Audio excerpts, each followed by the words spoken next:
Il-ħidma tal-Ene Malta fejn jidħol it-tisħiħ fis-sistema ta' distribuzzjoni tal-elettriku f'pajjiżna bdiet tħalli l-frott tagħha. Bħalissa l-korporazzjoni tinsab taħdem fuq pjan ta' 6 snin biex issaħħaħ is-sistema distributorja kollha tal-elettriku f'pajjiżna b'investiment mifrux fuq 6 snin li jlaħħaq id-9 miljun euro b'mod kollettiv. Il-kap eżekuttiv tal-Ene Malta, Jonathan Cardona, flimkien ma' diversi inġiniera, taw rendi kont dwar sa fejn waslet din il-ħidma fl-ewwel 8 xhur ta' din is-sena. Intqal li saħansitra f'dan il-perjodu inqabżu l-miri li kellhom jintlaħqu f'ċertu oqsma matul din is-sena, mod speċjali f'partijiet tan-netwerk b'voltaġġ iżgħar. Dan ix-xogħol qed isir biex pajjiżna finalment ikun mgħammar b'sistema distributorja li mhux biss tlaħħaq għad-domanda tal-elettriku li dejjem qed tiżdied, iżda saħansitra tkun reżiljenti għal ħsarat li minn żmien għal ieħor jinqalgħu. Din il-ħidma inkludiet xogħol fuq it-tliet partijiet primarji tas-sistema li inkluda tisħiħ fuq 3 ċentri distributorji li jinsabu f'Ħal Tarxien, Marsa Skala u l-Imrieħel. Hawnhekk ġew installati transformers li saħħew il-kapaċità taċ-ċentri rispettivi u li ħolqu sistemi aktar reżiljenti. Fil-parti tan-netwerk bejn dawn iċ-ċentri u d-djar, fl-ewwel 8 xhur ġew installati 29 minn 40 substations skedati li jkunu lesti matul din is-sena li se jingħaqdu mal-1600 substation li hawn madwar il-pajjiż.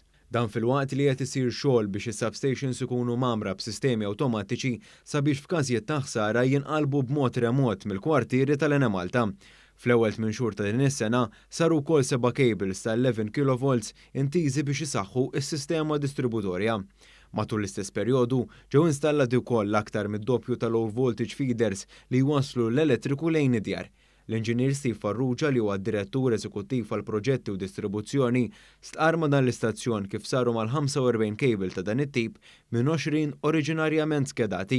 Fil-verità tant rajna li kellna bżonn insaħħu dik l-erja li effettivament sa l-aħħar ta' wissu l-Ene Malta rnexxiela toħroġ 45 cable ġifieri aktar mid-doppju li kellna ppjanat. Dan għaliex minkejja l-pjanijiet tal-korporazzjoni biex tqassam ix-xogħol fuq medda ta' 6 snin hija xorta waħda baqgħet tagħmel l-istudji tagħha sabiex tindirizza l-aktar sfidi urġenti f'partijiet partikolari.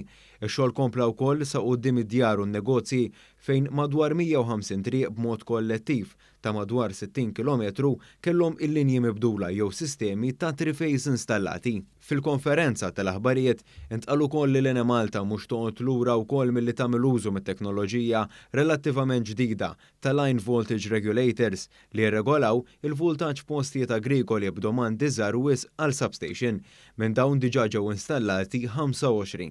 Ix-xogħol s'issa wassal ukoll biex matul is-sajf naqsu b'34% l-każijiet ta' tuħ ta' dawl meta mqabbel mas-sajf tas-sena li għaddiet. L-Inġinier Farrugia rrimarka kif matul is-sena d-dieħla mistenni li jkompli jissokta dan il-proġett. In-netwerk huwa xi ħaġa ħajja, jiġifieri mhux xi ħaġa li tagħmel pjan ilħaqtu n-netwerk ġie tajjeb. U biex tlaħħaq ukoll u tindirizza it-kabbi soċjali u ekonomiku li jkollok għaddej fil-pajjiż, ovvjament il-proġett irdu jibqgħu għaddejn u tkabbir tan-netwerk irid jibqa' għaddej.